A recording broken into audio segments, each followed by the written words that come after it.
Right. Good afternoon, everybody. Here with Josh and Paul and a few guests I'll have a chance to introduce in a minute.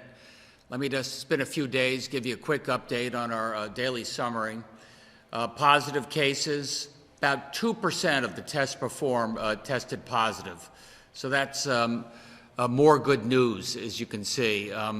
Fatalities lingering, sadly. Hospitalizations continue to go down. I think it's down 75% since we initiated our reopen plan on May 20th. I just wanted to tell you one thing. Don't take these numbers for granted. They are good news, and they're not automatic, and they're thanks to a lot of the good work that you are doing in terms of social distancing. Let me show you this next chart. This next chart shows you the positivity rate, which is probably one of the most important metrics we've got right now. Positivity is of the people we tested, what percent tested positive? I mean, you can see Connecticut is, certainly on the better part of that curve at about 2.2%. Montana, virtually nothing. But look on the other side of the graph, for those that have a much higher positivity rate, Virginia, Utah, South Carolina, Arizona close to 25%. This is according to the Johns Hopkins 7-day average. You say, what is going on? And we've been asking that question. You've been watching on TV, and people tell you maybe because they opened too early. Well, maybe, but Arizona opened just a week or two before us. They were probably a little more aggressive. Maybe it's the demonstrations. There's maybe something to that as well. I did have occasion to talk to Governor Ducey, a good guy, my fellow governor of Arizona, and we just talked it through a little bit in terms of what we thought might be going on. And one thing worth remembering, and he reminded me, is that in Arizona, they didn't get as hit hard by COVID early on like we did. In Arizona, they probably know somebody that lost a job, but probably not somebody that lost their life to COVID.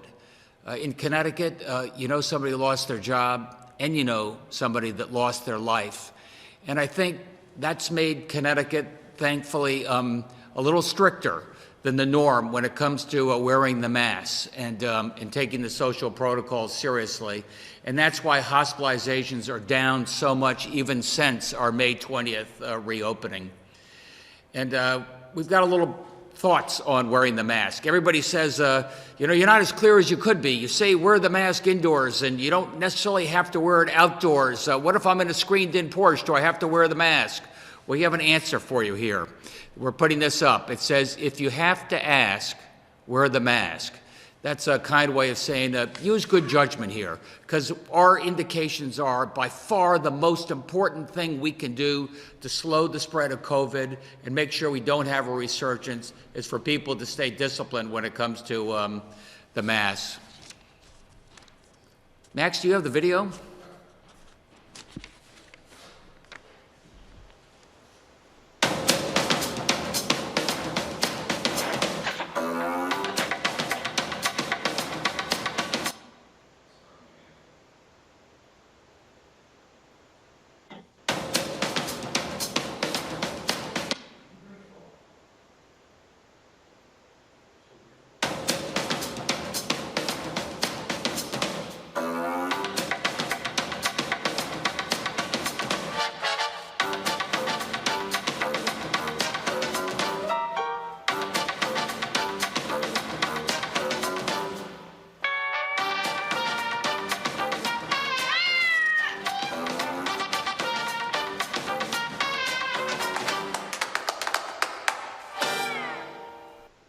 Okay, we're having a little fun, but it's also serious, and I think you could see by those charts that I showed you, it makes an enormous difference. Probably more than the exact dates of the reopening, more than a lot of the other protocols, wearing that mask is so key. It's also key to getting our state working again, and that's what I'd really like to talk to you about today. Right now, public health first, but we've got to get this state working again, and we've got to get back to work safely. And I know at this point, a lot of people are collecting unemployment benefits, and the federal government has put an extra $600 on there. And that's a good thing. It's a bridge to a job. But remember, those extra benefits run out in about a month on July 25th. So now is the time to be really focused on getting back to work. And I think you remember a year and a half ago when I was taking office, I said, no more inline, online. I want to make sure that we're able to move more of our functions online. And nothing has reminded us of that more than this COVID crisis. So we do more telehealth, telelearning in terms of education, telecommuting in terms of folks who find they can work from home. And I want to talk to you a little bit today about our online jobs effort, jobs and training. And I think this is what is going to help us get back to work. So starting now, when maybe you're collecting an unemployment check, at the same time, you will get a notice from the state of Connecticut. And that is providing you free online job training. And sign up. Over 10,000 people have already signed up. Take advantage of this. These are amazing courses that we provided online, certificate programs, everything from manufacturing, advanced manufacturing, project management, sales, skill sets that we have talked to major employers, skill sets they're looking for. And we'd like you to be able to take advantage of that and work with that. And we were talking to our major businesses, those that are members of Advanced CT. We've talked to Stanley Black & Decker. We're talking to Infosys. We're talking about the skill sets they are looking for. And this online job training will give you access to be able to do that and accelerate that program. We're also going to be working with the labor unions and the trades to make sure we're developing the skills online so folks there can hit the ground running on the backside of COVID as well. Of course, we're working with our community colleges, and they're going to be ramped in and have an online version of this as we get back to community colleges. We want people able to get back to work. And one of the things we will be doing next week is organizing a virtual jobs fair. A virtual jobs fair where you figure out what the skill sets you maybe are developing. A jobs fair, you take that to the jobs site, and we'll be able to match you up with a lot of the potential jobs that are out there right now. And we also have a coach there that can help get you integrated into the type of job you may be interested in. And thanks to our amazing friends from Indeed, the world's leading online jobs market in the world, we're going to be able to also set you up with real-time videos, video interviews, so we can provide you the online skills that you need through the certificate programs, right through to the jobs fair, right through to the interviews. This helps you hit the ground running as the unemployment comp begins to ramp down. The jobs are going to ramp up, and we want you really to take advantage of that. And I wouldn't be able to do any of that without our amazing business partners. And first person I'd like to introduce you to is Dave O'Neill. He's the CEO of Indeed. Indeed is one of Connecticut's, from my point of view, proud that they're here in Connecticut. As I said before, one of the world's leading job placement online firms in the country, in the world, I would tell you.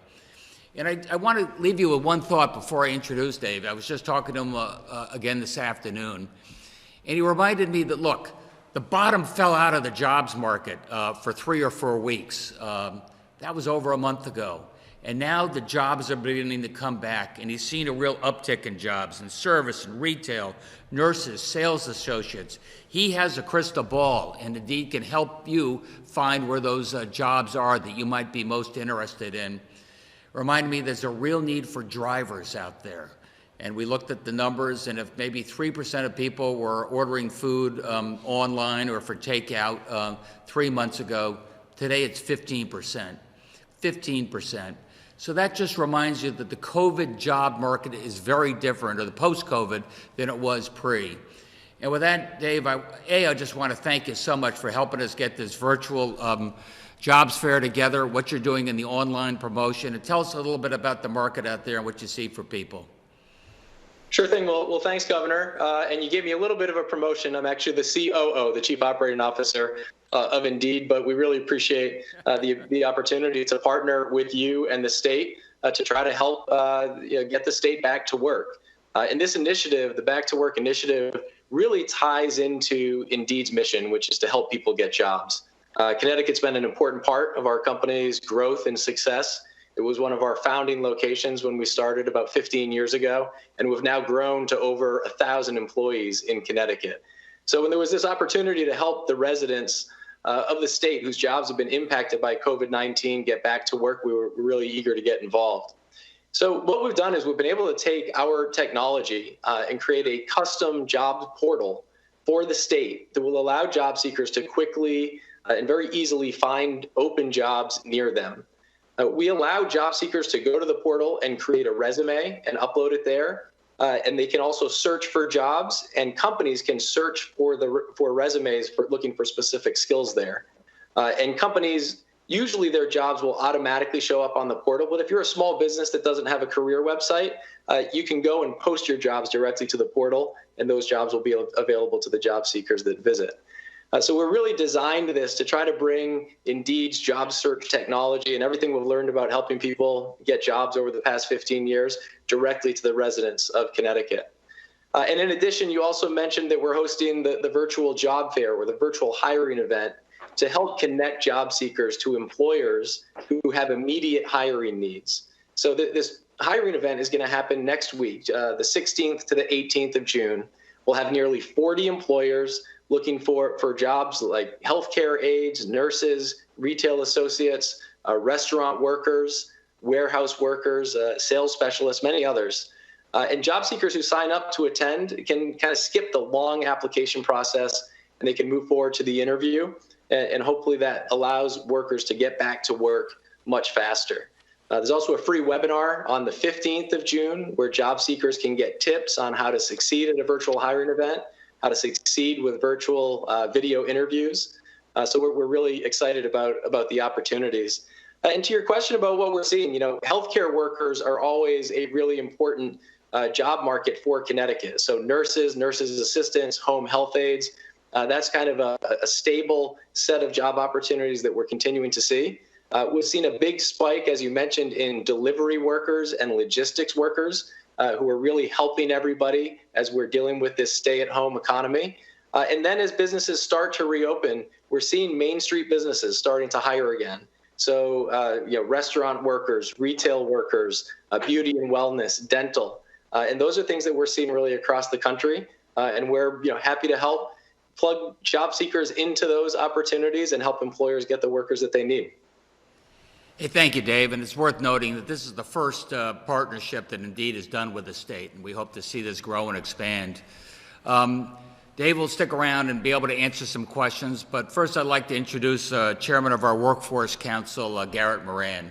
When Garrett and I were talking 2 years ago about Connecticut, we always realized the quality of our workforce is our greatest strategic advantage.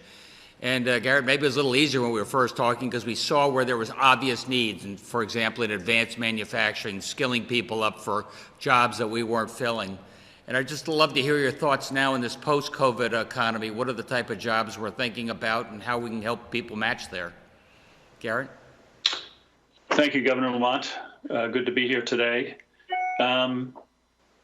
I just say one thing in preference. The Governor's Workforce Council's primary job is to try to bring efficiency and responsiveness to our workforce system. So joining educators and trainers along with employers. At the same time, the mission is to create opportunity for the people of Connecticut.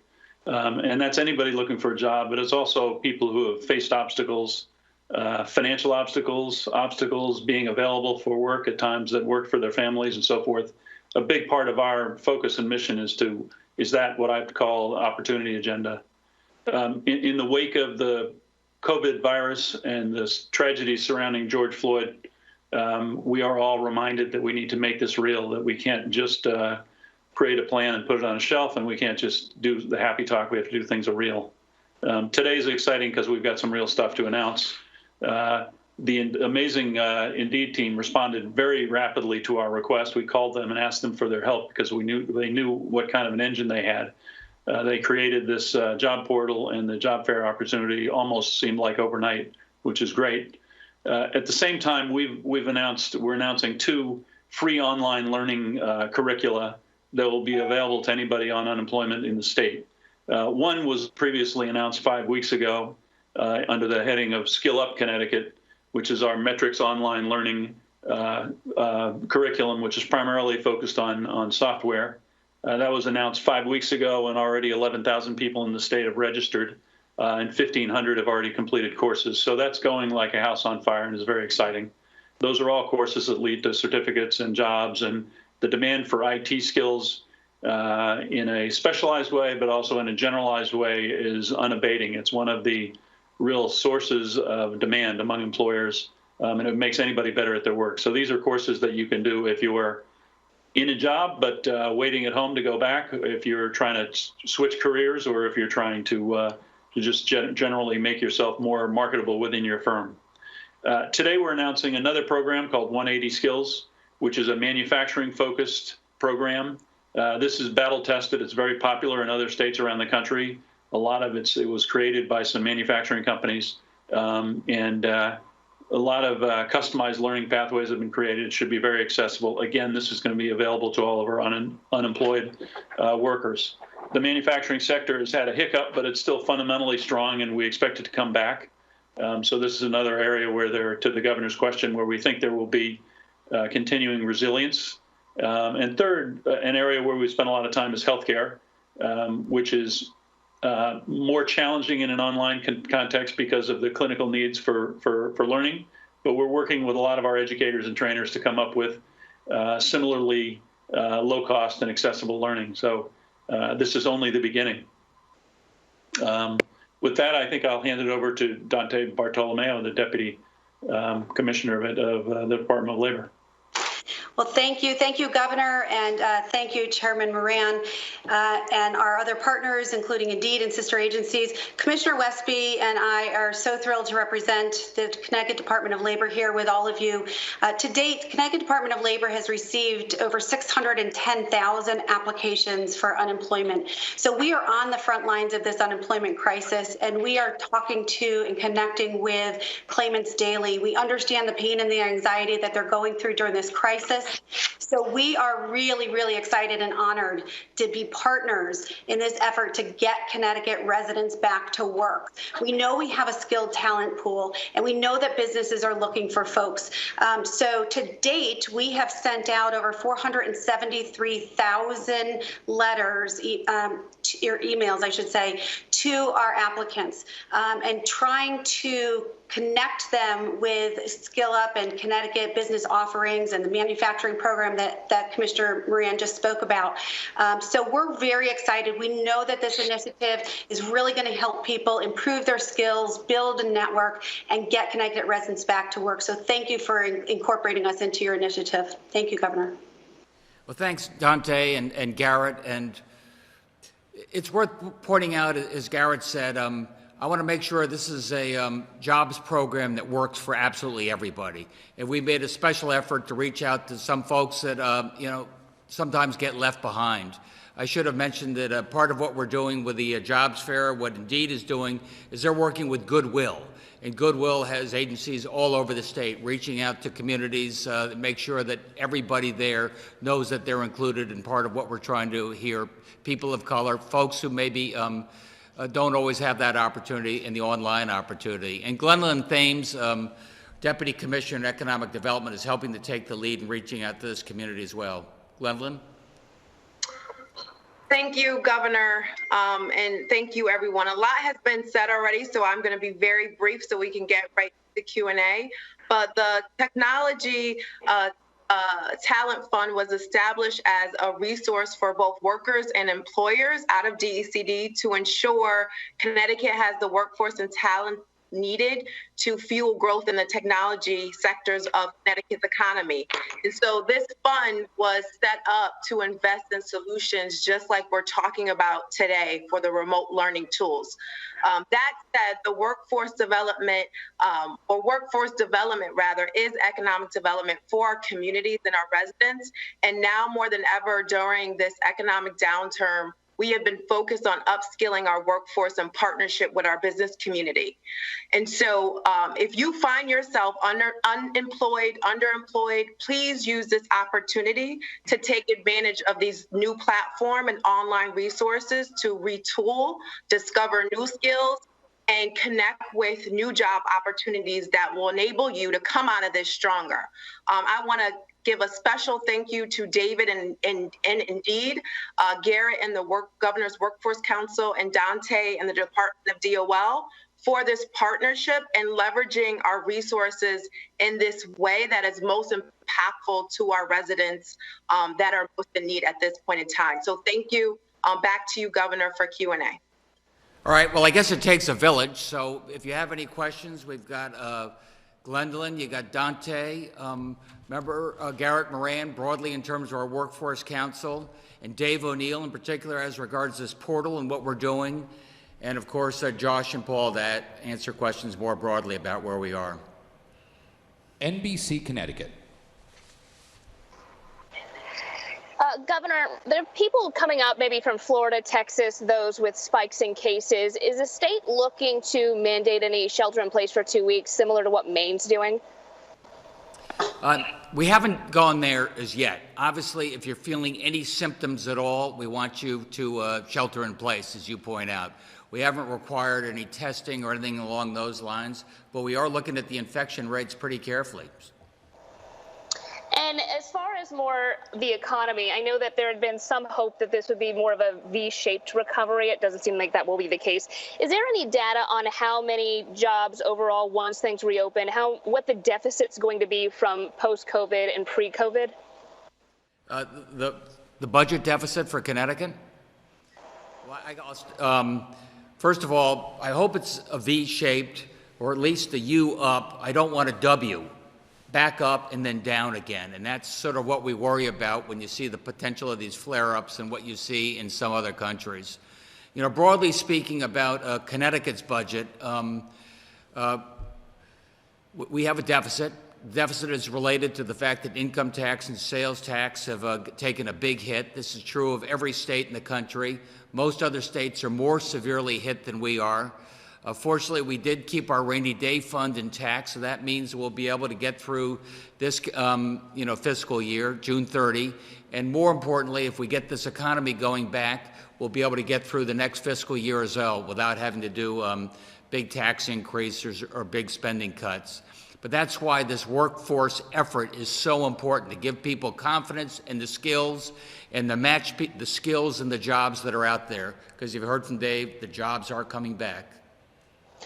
When I said deficit, I meant deficit in terms of the number of jobs. Is there any indication if there would be a deficit from post-COVID to pre-COVID, just some jobs that maybe will not come back? Is there any indication on what that could be? Oh, I see. Sorry, I gave you that long speech. David, do you want to help out what you think the deficit for jobs might be going forward compared to where we were 6 months ago? Yeah, I think it's a little bit challenging to say, what things are going to look like a few months from now. But what we saw a very steep drop in the number of jobs, as you would imagine, from early March through early April. We were down about 40% year over year. So we had 40% fewer job openings in early April than we had in early April of 2019. We've started to see a pickup. And we're now in the low 30s in terms of the decline year over year. So we're still not anywhere back to a normal economy because, as you can imagine, a lot of the businesses that are opening, they're opening at limited capacity. So they may not need exactly the same number of workers that they had previously. And there's all these trickle-down impacts on other kinds of businesses and the economy in general. So I think it's really hard to say what's going to happen in terms of the overall job deficit if you look out several months. I think to the governor's point, Connecticut's done a great job of bringing the case count down, but you are starting to see spikes in other states across the country, and we've seen that in our data. The activity levels are driven by reopenings, but then if you have a spike in cases, there's certainly a chance that there may be a negative impact at another point in time. And my last question regarding the virtual job fair, is there anything that's been done previously in other states? Would there be more than one of these? Yeah, so we've done these events for about 350 companies all around the country. We think that there's some real appetite from our customer base to continue to do this. We've also done some specific events like this for the state of New York and in the state of Texas. So we try to get really involved in the communities where we have big offices and a lot of employees, and those are 2 examples of that. Connecticut's the first state where we've developed a specific jobs portal, but on the hiring events, we have done those in a number of other cases. News 8. Good afternoon, everyone. Governor, with respect to the police task force, I know the preliminary report came out and it includes banning chokeholds, mandatory body cameras, etc. I'm assuming you've seen the report. Do you support the recommendations, and is there anything you think should be added or taken out?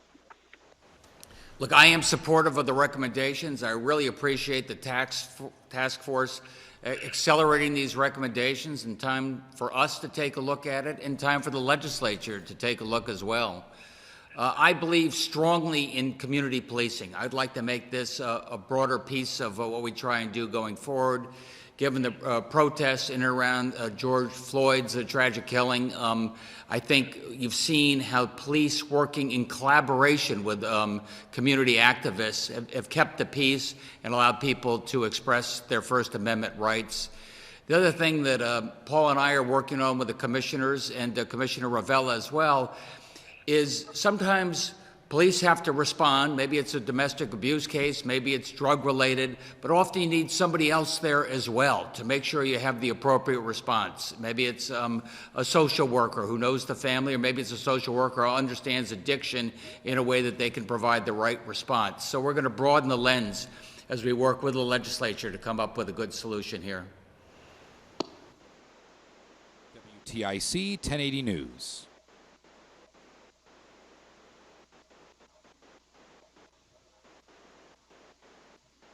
WTIC 1080 News. The Associated Press. Good afternoon. Governor, a lot of the talk about jobs has been about people who have lost jobs and trying to get them back. But obviously this is happening at a time when you're graduating thousands of people into the workforce from high school and college. What's being done specifically for these people? Hey, Garrett, could I pass that to you? Sure. There's no one thing that you know, as you can appreciate, a lot of graduating high school seniors are left with a sort of a void at the end of their spring of their senior year. We just funded a program that would help inner city kids complete FAFSA forms and get peer mentor support so that they can finish their college completion process and also get some professional skills and technical skills support. That's going to be funded through 4CT, which is a philanthropy that was supported in response to the COVID environment recently. And we're excited about that, but it's small relative to the challenge. And I would say that the high school system, the K-12 system, as well as all the colleges are rallying around this and trying to figure out how to be inventive. But there's no one wholesale program that addresses this problem. It's come up on us very quickly, and it's got a lot of different sizes and shapes. They, of course, all can get the benefit of all these workforce infrastructure, but they've all got training and credentials that they want to monetize or capitalize on, and so it's more on them to figure that out. And Governor, in regard to the task force and the recommendations, one of the issues in Connecticut has been when there is a officer-involved shooting, it has taken months, sometimes years, to get a report as to whether that shooting is justified or not. How do you solve that problem? I know we have one going on in Manchester now in terms of an investigation, and it's already been since April. So how do you make sure that justice delayed isn't justice denied in these cases? I do think it takes an awful long time, and I'm sympathetic to that aphorism, justice delayed is justice denied. That said, as state's attorneys and Ravella and others have said, sometimes these do require investigations. Investigations can require lab work, and we've had a 4-month delay in and around COVID. But that said, I'm going to find ways that we can give people a faster response. The first thing we did was we passed a law last year that said your video is going to be released within 4 days. We have nothing to hide. Okay, one final question. sound kind of off the cuff, but the Office for Civil Rights has ruled that Connecticut is in violation of Title IX with its transgender athlete policy. Are you prepared to lose federal funds to keep these athletes competing as the gender with which they identify? And how are you reacting to that? No, I don't want to lose any federal funds, that's for sure. Look, I'm looking at the NCAA, I'm looking at the Olympics, I'm seeing how those organizations handle this very delicate issue of somebody who identifies with a gender that they weren't necessarily born with. And I think we've got to work through that. I think we're going to get a lot of indications from the Olympics and the NCAA and perhaps follow their lead. Thank you, Governor. The Waterbury Republican American. Thank you. I guess this is another sort of testing question. We're getting questions from readers who want to know, why can't they get a test now? I was just looking over the testing guidelines in your latest frequently asked questions, and they still limit it to people who have symptoms and people who live in certain settings and people who have certain occupations. And the question is, wouldn't it be sensible by this point to make COVID testing easily accessible everywhere in Connecticut to all? Yeah, thank you for the question, Paul. I mean, I think all of the public health experts are really in agreement that kind of randomly testing healthy people is not a good use of resources, either in terms of the swabs, the reagents, or financially for that matter. And so, Connecticut is a state under the governor's leadership, like many others, that are trying to be strategic in our testing strategy. And you mentioned the key elements of that strategy. First of all, anyone who has any symptoms at all consistent with COVID, we're strongly encouraging that they get tested. And equally, people who have close contact with any of those people who do test positive should also get tested. Beyond there, when you start talking about healthy people, people with no symptoms, the public health strategy is really to focus in those populations where there is the highest risk, people who've experienced the most highest infection rates, the most deaths through this first wave. And really for the state of Connecticut, that's certainly people living in congregate settings, nursing homes, assisted living facilities, where the governor last week directed one of the first states in the nation to mandate weekly testing of nursing home staff and residents, major focus area for us, as well as prisons, where we have a lot of people living in close quarters. And then certainly in our cities, where we have neighborhoods that are very densely populated, racial and ethnic minorities who have been disproportionately impacted by COVID, where we're also encouraging broad-based testing of people with no symptoms. But beyond that, we do want to make sure we're prioritizing our resources carefully, knowing that we're going to need to be testing for the long term here. And what about the number of testings and meeting the goals that you guys set today? I believe, we're supposed to be on track for 100,000 tests a day, and we're supposed to be doing 6,000 tests a day. And the report again shows us under 6,000 today. It's 5,030 additional tests have been reported. Yeah, well, look, I mean, I think on the very first page of the governor's reopen report, it said that our plans will change based on new things that we learn about COVID. And certainly, over the last couple of weeks, there's been new guidelines that have come out from the CDC that have caused us to relook at some of our plans. Certainly, there's been a lack of clarity from the federal government about what they're going to pay for. And so the financial sustainability of our program is obviously important. And we've learned a lot, too, from the first phase of our scale-up, where we rapidly doubled or tripled the amount of testing we were doing over the last month. And look, the metrics are great, right? The positivity rate is very low. We are one of the top 10 states in the nation in testing per capita. The hospitalizations continue to decline rapidly. So, yes, we have adjusted our plans there very deliberately, but we're continuing to focus on those focus populations, nursing homes, prisons, our cities, where we know we can really reduce the public health risk. And sort of on this question of a special session agenda, today the Senate Republicans released a caucus expressing, I guess, some support for taking action on things like chokehold and neck restraints, but also saying we shouldn't do more comprehensive reforms until we've had an opportunity to sort of return to the regular legislative process, and that includes conducting public hearings and hearing from all interested parties on proposed legislation or what they'd like to see in proposed legislation. And the same thing on absentee ballots. So I'm just wondering if you could sort of respond to those points and anything else that the Republicans have been brought up in the last couple of days. I'll start and hand it over to Paul. But look, when it comes to George Floyd and the angst that people feel across this country, when it comes to police accountability, when it comes to giving people confidence that our police are doing the right thing, I don't want to wait. And I think we've got a legislature. Paul's meeting with the legislative leadership on both sides of the aisle to see if we can find some common sense solutions to build upon the very far-sighted bill that was passed last year. And as regards absentee balloting, you know, I've done through executive order that takes us through the primary in August.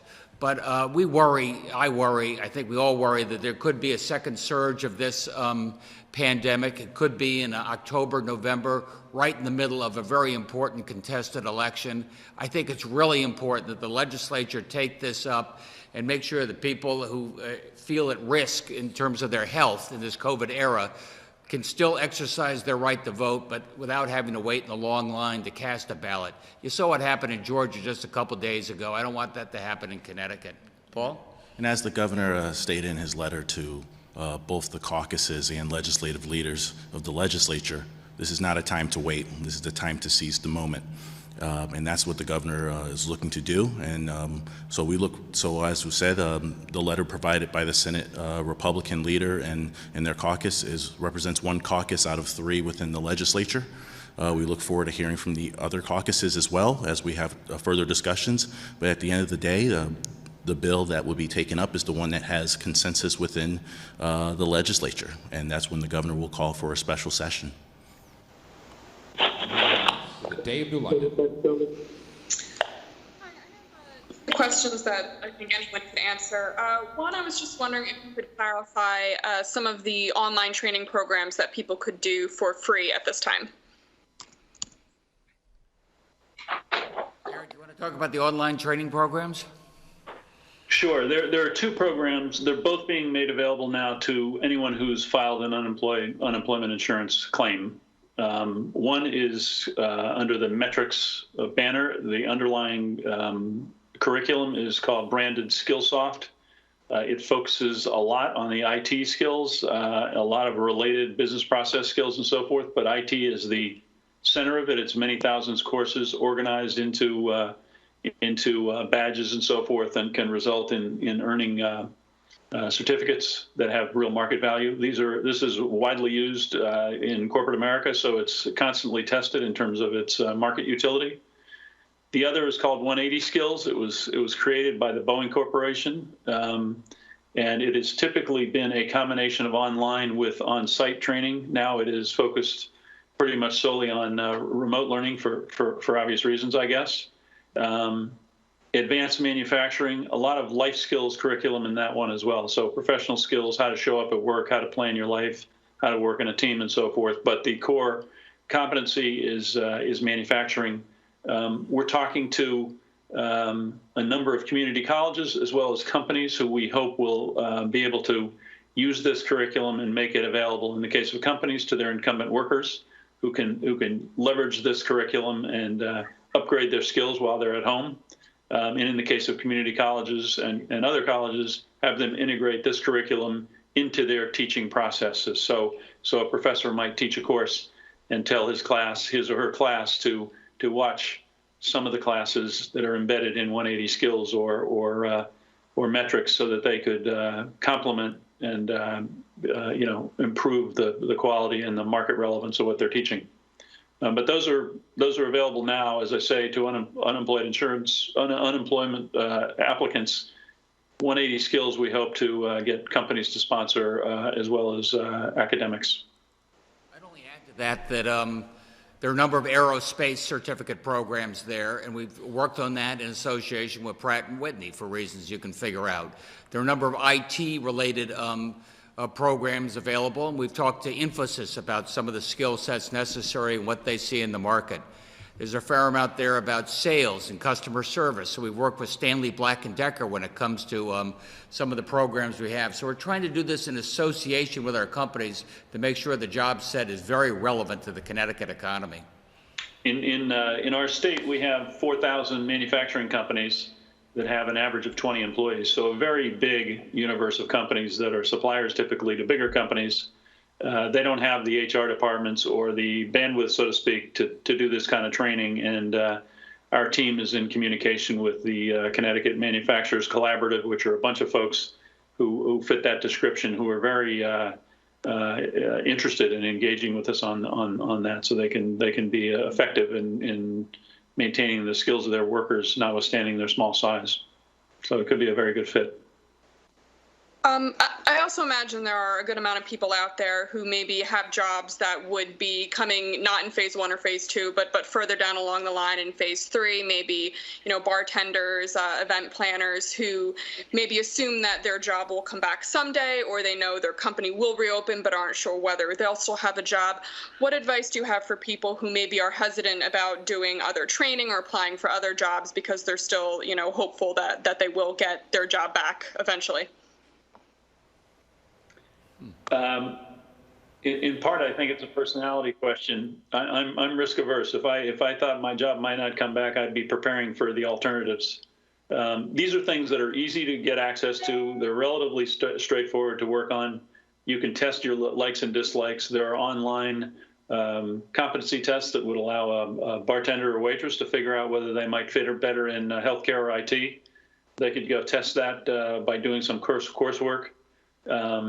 There's no downside as long as you have time available to do the work, and I would encourage anybody to do that.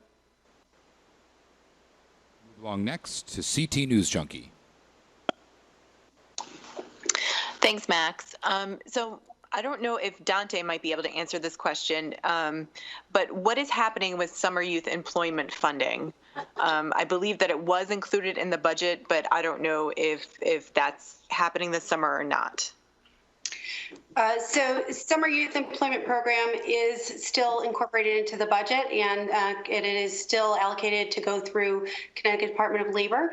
There's a couple different funnels of summer youth employment funding, and given that we're not yet into the next fiscal year, I have nothing other than to report that it's part of the budget. Okay, so I mean, Capital Workforce Partners is going forward and providing these opportunities to youth in Connecticut? I have every indication to believe so at this point in time. There's no indication of anything differently. Okay, and is there anything specific within these job training programs that you're talking about to target college grads?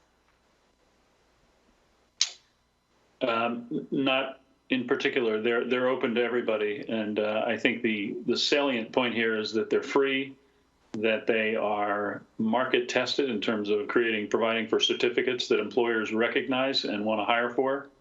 I think there are a lot of liberal arts college graduates, for example, who could do very well by getting some IT certificates to put on their resume to make their life easier and to make them more appealing as a candidate. There are very, very few people anywhere in America who would say they wouldn't be better off with more IT skills, for example. Not everybody feels that urge with advanced manufacturing, but almost everybody I know says if I knew a little bit more, I'd be better off. Thank you. And Governor, I just wanted to know, I know that absentee ballots and police accountability are on the top of the agenda for a special session. Is there ongoing conversations about iLottery, online gaming, and sports betting happening at the same time for maybe not the immediate special session, but maybe before the start of the 2021 session? We'll see. We've got some proposals and conversations going with the tribes, ways that we can move this forward without getting us stuck in litigation, and looking forward to hearing back. And by the way, to your previous question, I'm with you 100%. I can't think of a year where these youth employment programs are more important. I'm talking to 4CT about ways we might be able even to expand them. We got young people that have been cooped up for a while, and they want to get back. Thank you. Connecticut Public Media. Good afternoon, Governor. Wanted to know your thoughts on UConn's reopen plan and bringing back students to live there in the fall. I think UConn's reopening plan is very thoughtful. My understanding is there's going to be some online. People are going to be moving back in the residence halls. They won't be moving back all at the same time. I was talking to Tom Katsouleas this morning. I think 75% of the kids will be able to go back into the residence halls. Some of them are not oriented quite, so they can't get to 100%.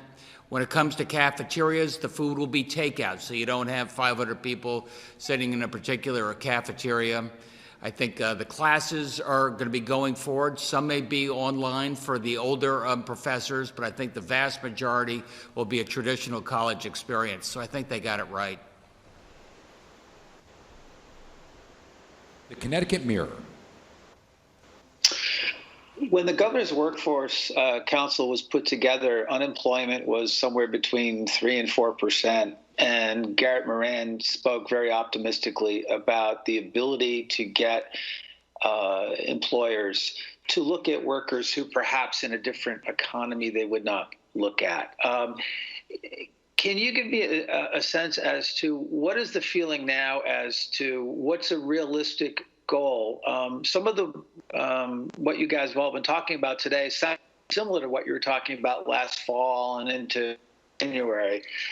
But how has the COVID pandemic changed what is realistic as to what you can do to increase these opportunities for what Garrett talked about, the folks who, the 40% of Connecticut residents who can't afford an unexpected expense of $400 or so? You want to start with that, Garrett? Sure. It's a really, obviously, it's a very timely and difficult question. Many of the things that prevented young people, particularly, from seizing opportunities that they might otherwise have, that would vault them into the middle class, that would get them middle skill jobs that require training, were not being had because they weren't getting the training and they weren't getting the adult support that they needed. That need still exists. The training needs to be provided in an effective, efficient way. And we need to figure out how to organize adult support for young people so that they can get those jobs. So none of that has changed. On the employer side, an employer faced with an abundance of candidates might say, well, I don't need to look at non-traditional sources of labor because there's such a surfeit of people who I'm used to hiring. I think that's substantially mitigated by the remarkably widespread recognition in corporate America that things have changed now. In the context of the George Floyd tragedy and what is going on, I think people realize that there are genuine structural obstacles that are just not fair, that there's a lot of injustice in our system, and that we all have to participate in addressing this, and that they, as employers, can do a lot of things, and one of them is how they hire. And that young people in our society are not going to go work for companies that are not tuned into those kinds of needs. So I'm optimistic that we still will have lots of companies that will want to listen and participate and creatively engage with historically untraditional sources of labor. But it's on us to prepare those people that have traditionally been disenfranchised for that. So I think it's a two-way street. But it's no doubt this is more difficult. The full employment economy was a great opportunity economy. So this will be a learning process for everybody. The full employment economy pass, as Garrett said, gave a lot of kids who might not otherwise have that first opportunity, that first rung on the ladder. And so we're making a special effort to make sure that those young people get the skills they need. And Garrett and the Workforce Board are working with all the companies in this state to make sure they feel the same obligation we do that these kids get an opportunity. I think, especially in the last 2 weeks, we've reminded ourselves how important that is for everybody. Some of the programs that manufacturers said made them more willing to consider somebody they would consider to be a riskier hire was the fact that the state of Connecticut was, for a period, subsidizing their employment, basically paying on the job training. Some of that stuff has been cut back. Given the state's fiscal challenges right now, what are your thoughts about resuming that kind of funding? Can the state afford it? Should the state be doing that as an investment? I think it's a priority, and we're looking at it, Paz, and finding a way to do it. I think it gives these kids an opportunity, gives companies an incentive. Like Garrett said, you know, a year ago, companies were looking for talent wherever they could find it, willing to take a little more of a risk. I got to make sure they're still willing to take a little more of a risk. Thank you. Hearst, Connecticut Media. Thanks, Max.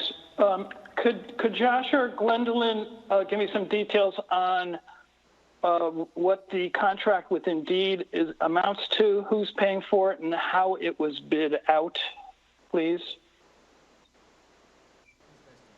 It was a tough negotiation.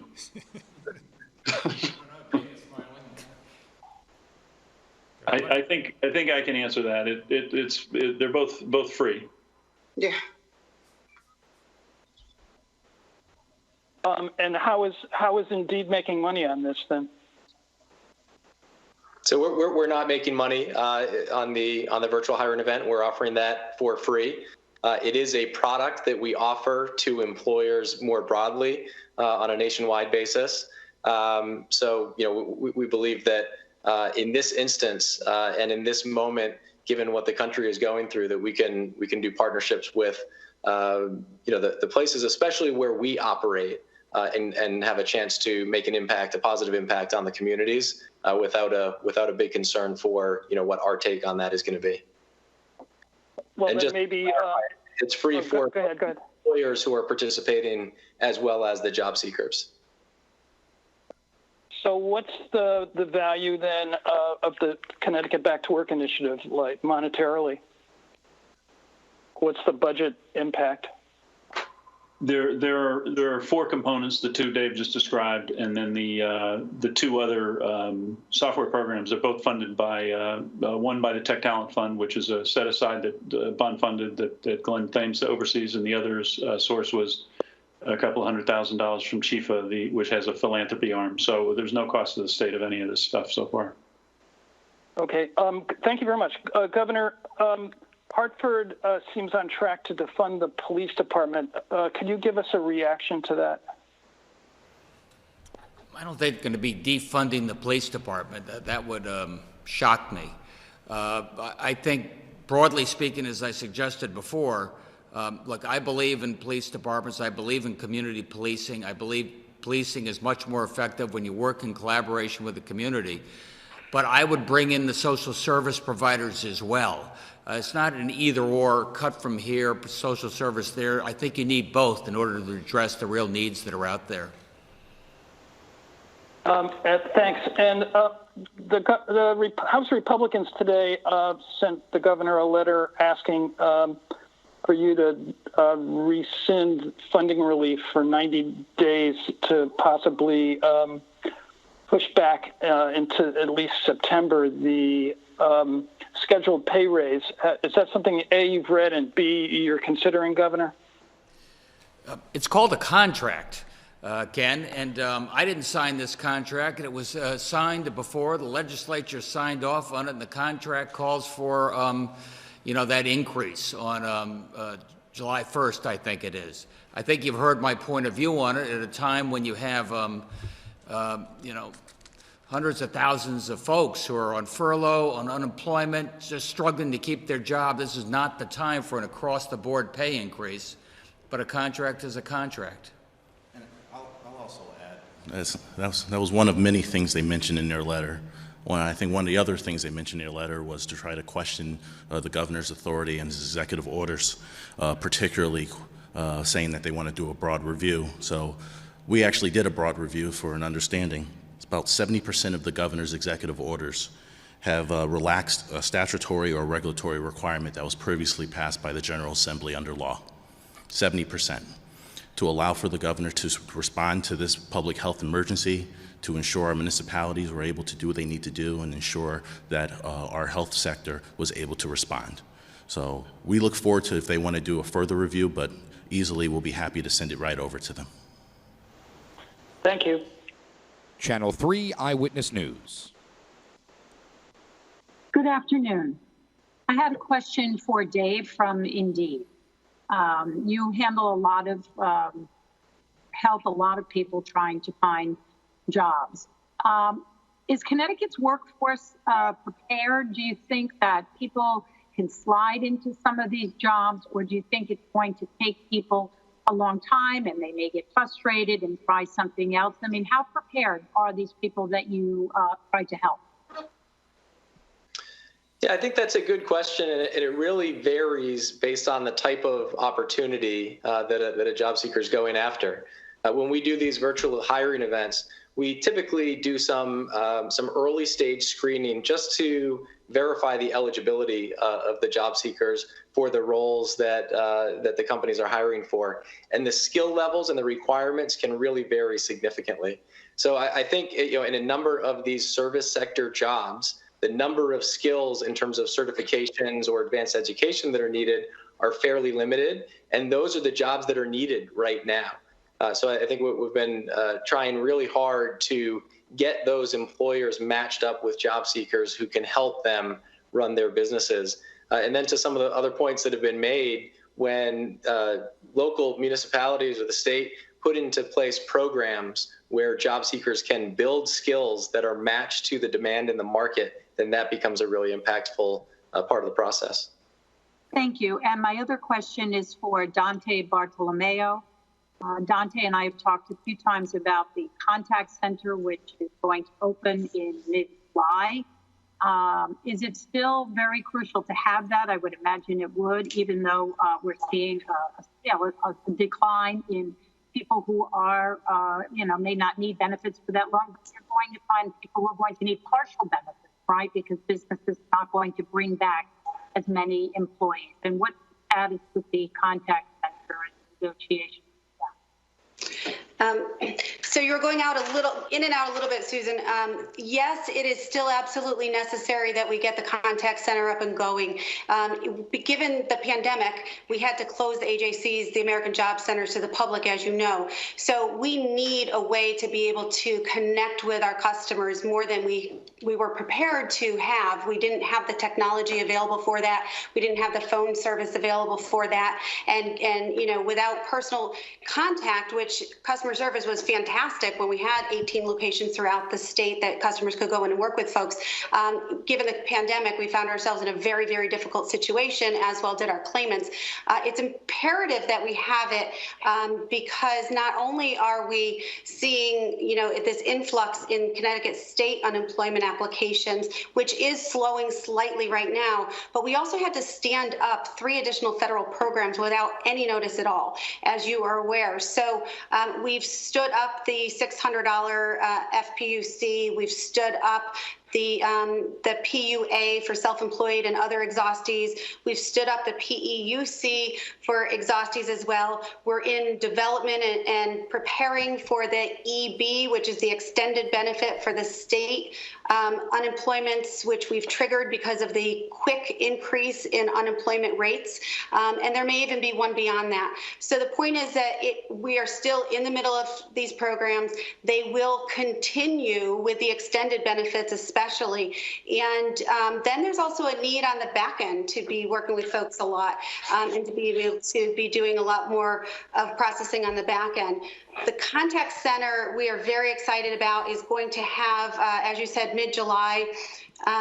There will be access for folks to be able to do live text and live chat, as well as phone service with our processors, in addition to a chat bot service. So it'll be comprehensive, much beyond what a call center is. And it's really, really important for us to be able to have that so we can get folks straightened out and get them the benefits that they need, whether it be state benefits or federal. Thank you, Dante. And I'll leave you with this, and that is I got a phone call the other day from someone who reached the Department of Labor and said everyone was wonderful and very helpful. So I wanted to pass that along. Thank you so much for that positive feedback. The Hartford Current. Hey everyone, this is Emily Brindley from The Current. I want to take it back to testing. Josh, you were talking about the need to preserve testing resources, but state officials have also repeatedly said that the state already has enough capacity to run 100,000 tests per week. So given that, Your comments about shifting strategies make it sound like the state is intentionally testing fewer people. Is that what you're saying? Is it part of the state's strategy to scale back its testing goals? No, I mean, our testing has just been going up. We have, as I mentioned, been looking to make sure we're being the most strategic with those resources. So the laboratory capacity, you're absolutely right. With the testing partners that we've been working with to scale up the capacity, Jackson Labs, Semaphore, Yale New Haven Hospital System, Genesis. We're very fortunate to have a number of companies in this state who have made the investments to scale up that capacity. But how we use that, we still want to be strategic because we don't want to use resources in a way that don't help us maximize our ability to reduce the public health risk, particularly as we continue to reopen the economy. I mean, with all due respect, the state's testing numbers are not going up. Over the past week or so, they've been steadily going down or at most staying the same. It's about 40,000 right now for the past 7 days. So are you saying that the state is no longer reaching towards the testing goals that it set? Yeah, as I said, we're constantly reevaluating our strategies. I think you will see the numbers have been relatively flat over the last 2 weeks or so as we've done this review. We've been consulting with the latest CDC guidelines. Now as we start to get into the mandatory testing of nursing home staff and workers for the second round of testing workers, I think into next week, as that goes live, you'll see those numbers start to tick back up. So is the state still standing if I could. Go ahead. I was just going to say, Josh and the labs and our partners have done an extraordinary job of expanding our testing capacity, just like they've done on track and trace. But as I said before, you can lead a horse to water, but you can't make them drink. And we're doing everything we can to get our testing out into the communities, out into that lot behind the church, everything we can with the not-for-profit communities in those neighborhoods to convince people this is what you ought to do. It's for your health and it's for the health of the community. Right now we have a little more capacity than we have people want to get tested. And it's sort of the same thing on track and trace with a very low infection rate. We're able to contact people. We try and contact people, tell them, look, if you want to keep your family safe, let us know who you've been in contact with. About half the people don't get back to us, and we got to do a better job on that. So the state is now 6 days away from the second phase of reopening, and you're sitting steady at about 40% of the testing goal. So are you going to meet that testing goal by June 17th? I think more importantly, what you're going to see is we're going to be going forward on June 17th, since we have a much lower positivity rate, a much lower infection rate. We have a good sense of what's going on in terms of community spread. We've had a good month since we opened up on stage one in terms of outdoor dining in the stores. So we feel very confident that we can go forward on June 17th, just like we projected a couple of weeks ago. Do you believe the state is going to reach its testing goal, though? I think to a certain degree that depends on whether people will go out and get tested. We have the capacity, as I said, but also, as Josh said, we're still waiting to hear the feds make up their mind on whether FEMA pays for this or not, or pays for some of it. But that's not slowing us down. Right now, we're taking the tests into the community and doing everything we can to encourage folks to get tested. Next to Fox 61.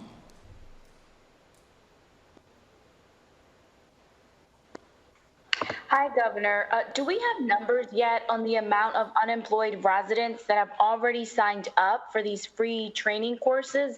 And if so, what is that pool of people looking like? I think I heard the number 11,000 have already signed up. Garrett or Dave, do you know who they are? What type of people are signing up outside of, they're unemployed and it's available to them free of charge? Yeah, we don't have any specific information on who the participants are yet. And it was mentioned that healthcare obviously is a big employer here in Connecticut, but it's hard to create virtual training programs for more healthcare jobs. When could we see such programs created, time frame wise? Well, all the educators in the state have become online educators. So there are lots of healthcare trainers in the state, and they typically form training partnerships with local hospital systems, the educators in the hospital systems. And those still exist, and they're all working on improving the delivery of talent to healthcare systems, and they're doing it online. It's just that many of the certifications, and it's a very certification, driven industry because of the patient contact. They all require clinical hours, and so that's been a challenging evolution in this environment. That's just a technical issue. Anyway, so far these problems are being solved in sort of one-to-one type relationships. We're working on helping to improve those and to try to create, sector alliances that would accelerate that. But it's there are fewer, for whatever reason, there are fewer broadly available online healthcare training tools that we found have broad market acceptance. And I think it's because of the differences in regulation and the constant need for a combination of online and clinical. It's just less of an open market than, say, IT or advanced manufacturing. News 12 Connecticut.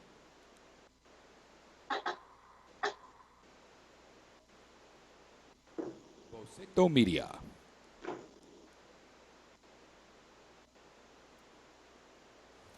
I think that could be a wrap. Let me just follow on something I heard Garrett say. To rephrase it, crisis is a terrible thing to waste. And we were hit hard. We were hit hard, obviously, by COVID and a COVID-related recession. And as you heard Dave say, the bottom fell out of the job market. And Dante was here able to show you what we're doing in terms of unemployment benefits. You know that you've got a free opportunity to get the skill sets that help you get restarted again. Think of this as a chance to restart. That unemployment true-up lasts for about another 5 weeks or so. And I would use this as an opportunity. As somebody said, hey, I've got a bartender. I hope the job comes back next month. Maybe it will, maybe it won't. I hope it does. I know it will. But in the meantime, here's an opportunity at no cost to you to take advantage of this time you got and see where your skills and dreams can take you. A crisis is a terrible thing to waste, and I hope this gives you a bit of an opportunity. Thanks, everybody.